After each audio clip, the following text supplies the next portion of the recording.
Sinampahan na ng reklamong truck driver, 5 pahinante at may-ari ng lote kung saan natagpuan ng mahigit 400 drum ng nakalalason umunong kemikal sa Amadeo, Cavite. Saksi si Julio Segovia.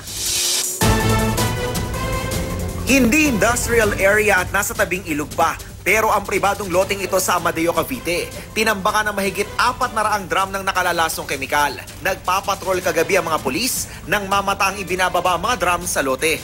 Baba po namin at sasabihan po namin sana yung driver na maglagay ng early warning device. Tumambad naman po itong mga drum na ito. At isuhapin na nakabukas yung gate, nakita pa natin yung ibang maraming metal container na yan. Lusot na sana ang driver dahil nakapagpakita naman ng permit para ibiyahe ang hazardous chemicals. Pero ibang usapan kasi kung otorisado bang ilagay ang mga kemikal sa lugar.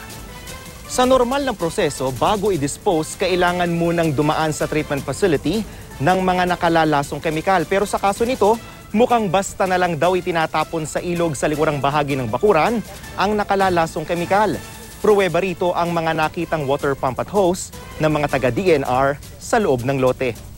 Pagkakuha ng isang transporter ng waste sa isang generator, dapat po ay ito dadalhin kagad sa isang TSD facility. Ang TSD po ay Treatment, Storage, and Disposal Facility. Hindi po dapat ito dadalhin kung saan-saang pang lugar. Dahil nga ho ito, ang kategorya nito ay hazardous waste.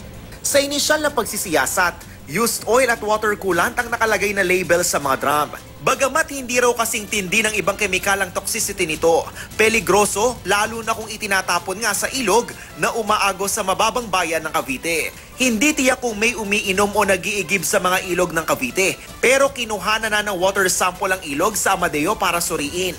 Makukuha ang resulta matapos ang 2 linggo. Mga living things doon, kakaroon ng mga damage yun, yung mga isda, pati yung mga halaman, siyempre langis yan eh.